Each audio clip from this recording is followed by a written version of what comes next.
Hello everyone, welcome to College Dunia. My name is Swapnil and today I've spent an entire day at SRM Sonepat campus. Of course, we all know how huge the SRM Group of Institutes are. They have 4 universities, they have 24 other institutes as well. And now they have a new campus in Sonepat where I am sitting right now, and I am sitting here with Mr. Manoj Madhavan Kutty, the admissions director at SRM Group. Hello sir, how are you? Hello ji. I'm doing very good. Thank you so much for giving your time first. It's been my pleasure. And how is life going? Life is, couldn't ask for better. It's been amazing of late. You are admissions director at SRM Group. How does that make you feel?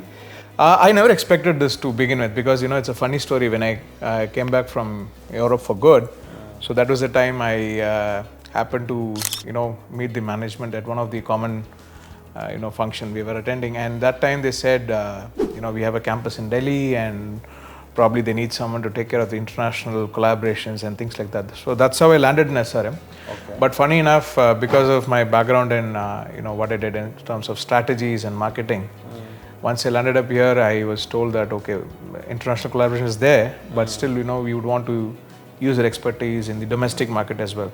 So that time I joined as a deputy director. Okay. So then time went on. That was way back in 2017. Okay. So by 2019, my predecessor, he left for another job, another assignment, and then that was the time that I took over. Okay. So since then, I even at that time it was just this campus, but last 3-4 years we have been consistently growing. And we have acquired few campuses in the south also, like in Madurai and Trichy and Chennai. So then an assignment came to me that you have to take care of the group. So it's been a fantastic journey, and I've worked in many industries, IT industry, I've worked in automobile, and this is my sort of like a third innings. I think you also have some relation with political, some political workings as well. Yes, you used to work with Congress. Not exactly. It's not about. It was more of international politics. Right. So I used to work in Malaysia in a state called Perak. So the place is called Ipoh. That's known for the F1 car race. So they have a circuit there. Okay. So I used to work in Ipoh. So I was working basically with the party, which is the Indian Makkal Katchi. So it's basically the Indian People's, party. Which is mainly for the Indian diaspora in Malaysia, or the Indian-born Malaysians, or the Indian settled Malaysians. Okay. So when I was there, it was an NGO called Bhakti Sakti. So I was working very closely with the speaker there. So his name is Datuk Shri Devamani. So I was reporting to him directly. So I was giving. Very actively involved in their propagandas, and I was leading their campaigns in terms of both the NGO wing and the party itself. So yes, I was part of the party, but it was not an Indian party say. Okay. So you've been in automobiles, you've been in education now, you've been in IT, some political connections as well. Have you worked with any other industry as well? I had my own small firm, which is not there anymore. Okay. It's a trading firm. So I've been an employer, I've been an employee, I've been a partner, I've been an NGO, private, government. So now a couple of questions. Yeah. Which industry did you enjoy the most? So when you talk about enjoyment, definitely my time in Malaysia was really good because that was my first assignment outside India. So I really enjoyed because that was a different ball game altogether. And someone who is just hardly in their mid-20s, getting into the shoes of a politician, thinking like them, because you need to strategize your marketing and branding the way they think. So that was quite interesting. But if you ask me about experiences, that was very much in education industry, because I've spent little more than 7 years now. So in this industry, the good thing is that it's evolving industry, and a lot of things happened in the last 7 years, right? We had COVID, we had farmer agitation. The whole COVID thing happened. What was your first reaction when COVID happened, and of course education industry had to pivot through digital means? Yeah. So the good thing is that we had some know-hows on how to work our way around it. We have IT infrastructure which is very strong, and most of our faculties are blessed with their systems, and things are already in place. We are already doing online teaching, and we were delivering some of our lectures online already, and we heavily use our own LMS and of course MOOCs and Swayam portal and things like that. And exactly during COVID, we hardly took, at first we were all in for a shock, because first of all, we didn't know how long it's going to be. Right. Setting up a class for a week or month is a different ball game, right? But when we started, we signed an MOU with Cisco WebEx. So that's an enterprise edition for education.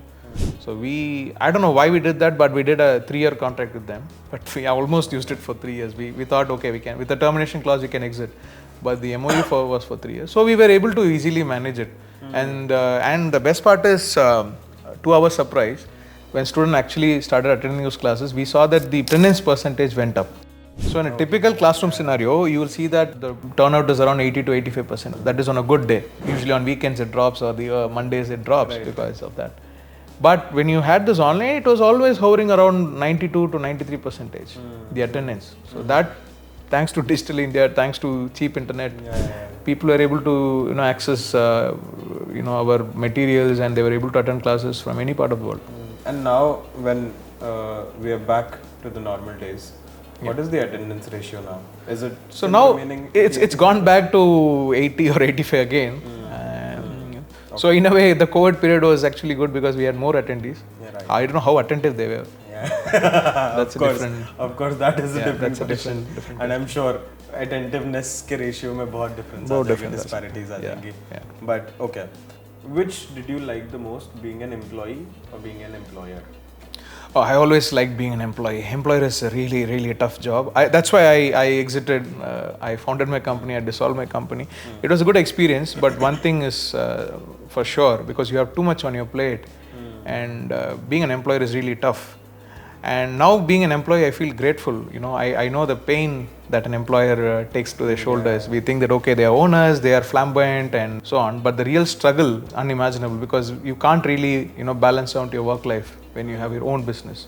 But when an employee, there is still, here and there you can try to get a vacation, and there are rules and policies. If you're a business owner, there is no HR policy as such. Nothing. You just can't, even Sundays you're working. So I feel better as an employee now. That's why I'm happily working with SRM for the last 7 years. Perfect. I spent a whole day today at your campus.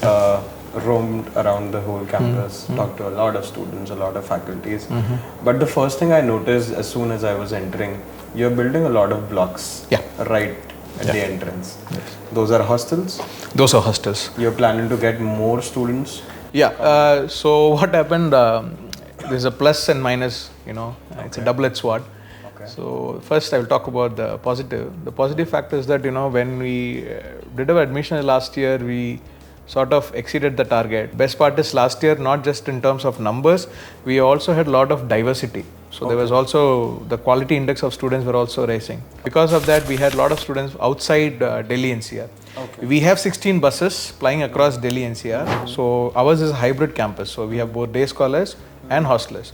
So we did not expect so much of people to be from different states. So suddenly we had a shortage of hostel. So as I'm speaking right now, we have taken a different property outside the university as a lease. But there is always a safety concern. It's really hard to operate in a far off place. So immediately what we thought is, okay, let's build a hostel for next 5 years or 10 years down the line. So this is a massive structure. It's a 12-story hostel which will cater to almost 1,000 students. So we are very excited about it. It's almost in the finishing stage. And this year we are almost eyeing at a almost 50 to 60% jump compared to last year enrollments. How many students are currently studying at SRM? So there are around 3,500 students currently. Okay. And out of which, how many are the hostelers?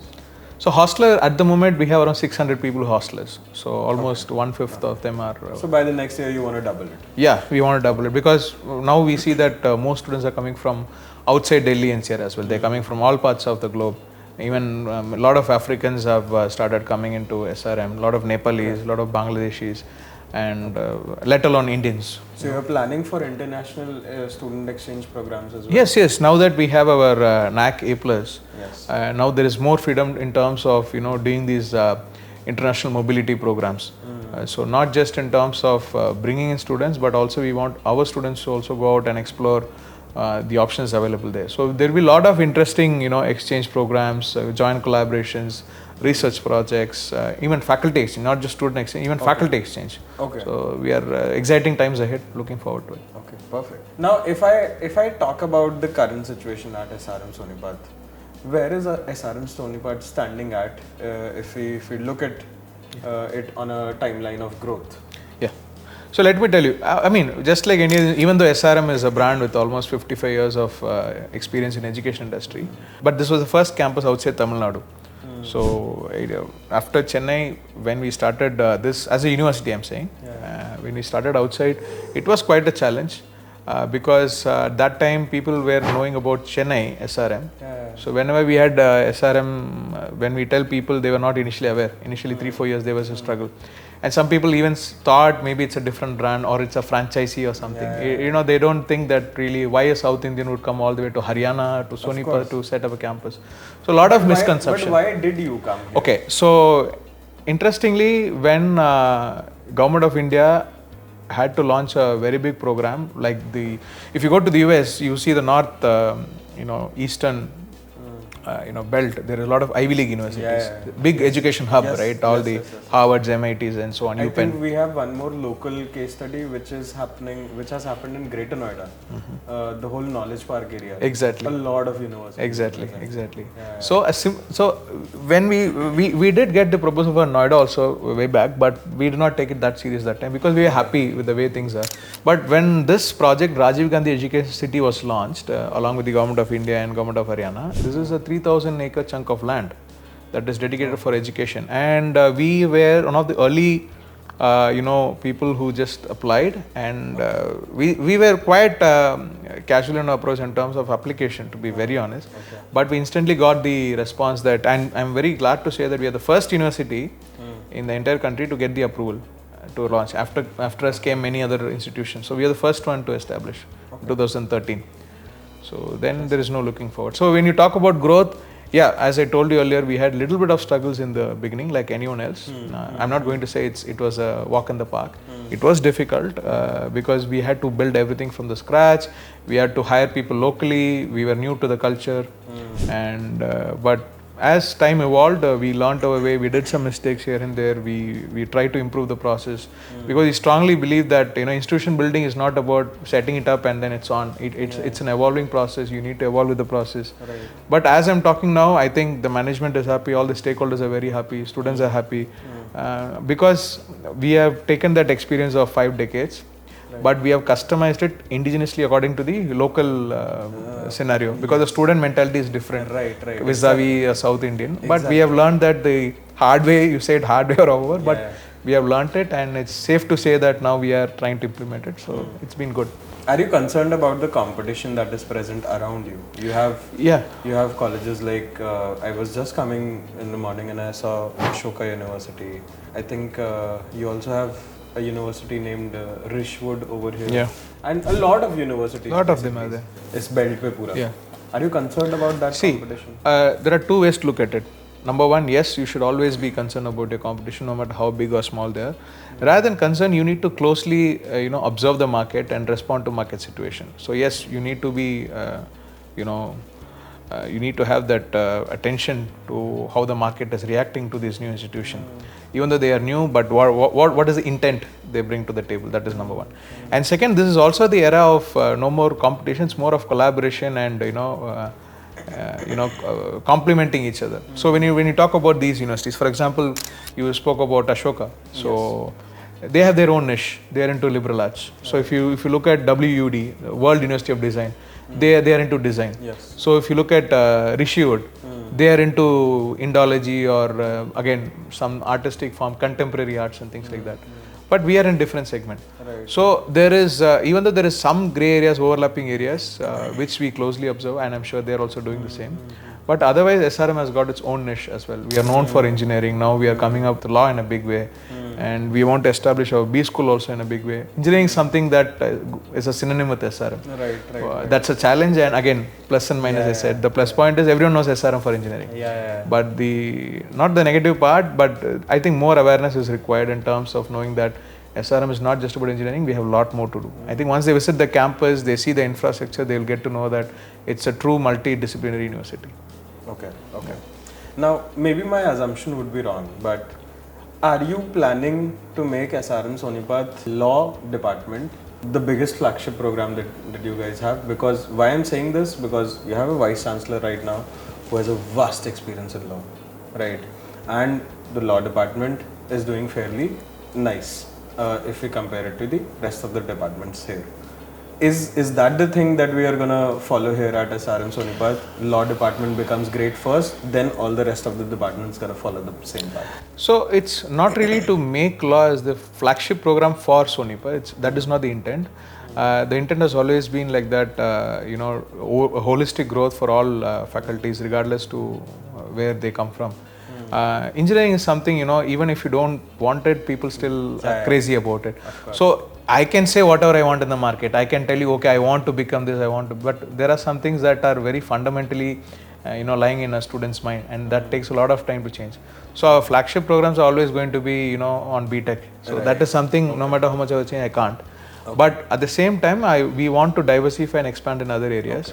We will strive hard, because that's what I'm saying. For law, if you ask me, are you going to pay more attention to law? Yes. Are you going to pump in a lot of money there? Yes. Are you going to put in a lot of people there? Yes. Are you going to build more infrastructure? Yes.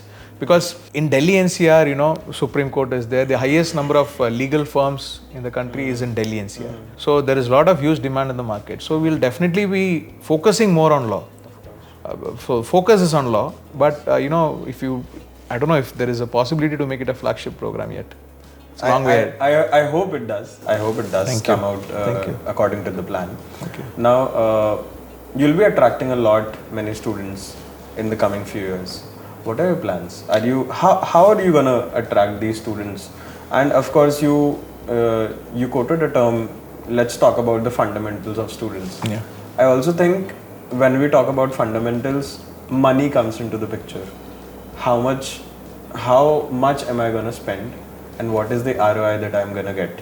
Because in India, we all think a college's success is directly proportional to the kind of placements it does. So how are you gonna manage attracting these students?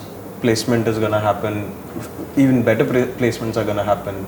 You're gonna offer more scholarships, you're gonna offer more programs. What is the way ahead? So I'll tell you a little bit of the past. So when we began, we had only 4 programs, right? And to begin with, we did not even properly have a training in place. The 4 programs? So all were in engineering, computer science, electrical, mechanical, and it was civil. Only these 4 programs were there. And only in 2014 we established law school and other supporting departments. But now, as I'm speaking, I have 70 programs. So in last 11 years, from 4 we have scaled to 70 programs, right? So on the other hand, if you look at the fee component from students' perspective in terms of the ROI, which is something very important for a price-sensitive market like India. So we strive hard. If you look at the placement ratio, we have really progressed well in the last 2-3 years in particular. And there are students who are doing good, not just in India, they're even getting international placement. So one such instance is one of our student recently, Rajashri Ramamurthy, that's her name. She's from biomedical department. She just bagged a 50 lakh package with Emory hospitals in the US. So people are getting options, and sky's the limit. So we have kept our pricing in such a way that it is affordable to a student, but at the same time also sustainable for the university, because we are a private university. We have to fund ourselves.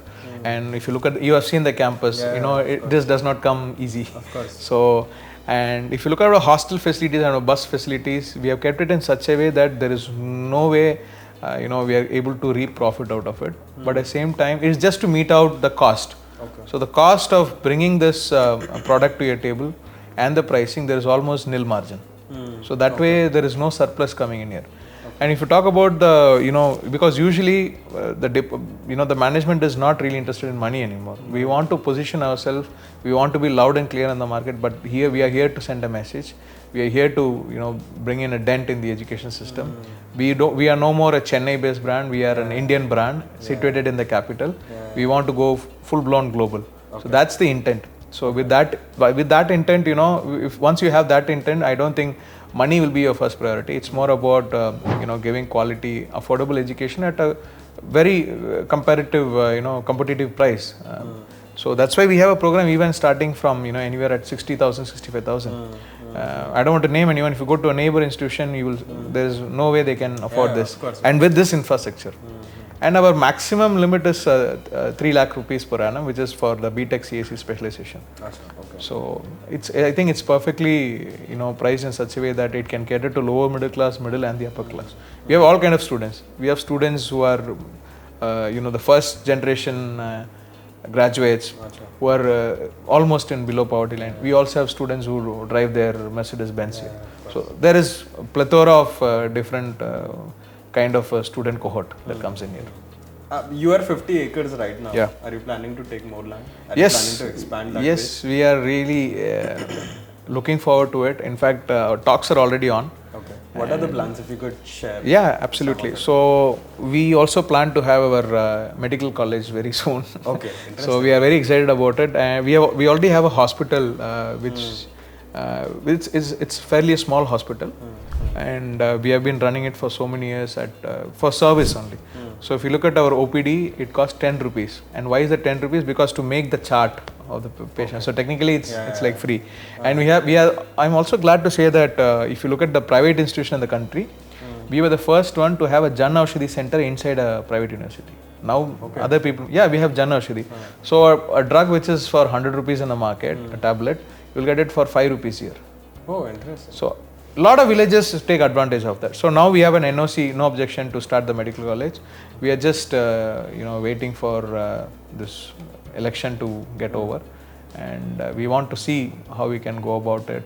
And exciting times ahead, as I told you earlier. Perfect. I think this was a very brief yet very insightful conversation with Mr. Kutty. If you want to learn more about SRM Sonepat, comment section में बताओ मुझे, और exactly क्या जानना चाहते हो वो बताओ.